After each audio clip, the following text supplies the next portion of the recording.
Cela fait près de 6 ans que les habitants de Saada ne sont pas rentrés chez eux. En 2004, ils ont dû quitter leur maison de cette région montagneuse du nord-ouest du pays. Il fallait fuir à tout prix les combats violents que se livraient troupes gouvernementales et rébellions chiites. Aujourd'hui, certains essayent de revenir, mais ne trouvent plus que des ruines. Les roquettes ont détruit ma maison, les plafonds des 2 étages sont tombés. Tous mes meubles sont brûlés. Tout ce que j'avais était ici. Maintenant, c'est complètement détruit et inutile.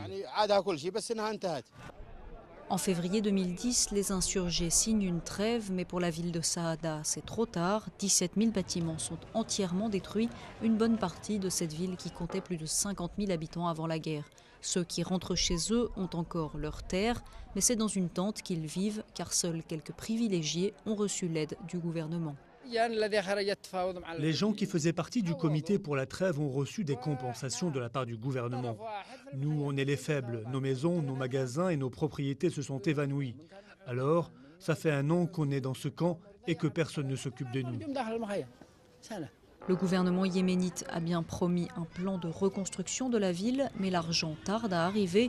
Habitants et autorités locales s'impatientent. Notre but maintenant est de reconstruire Saada.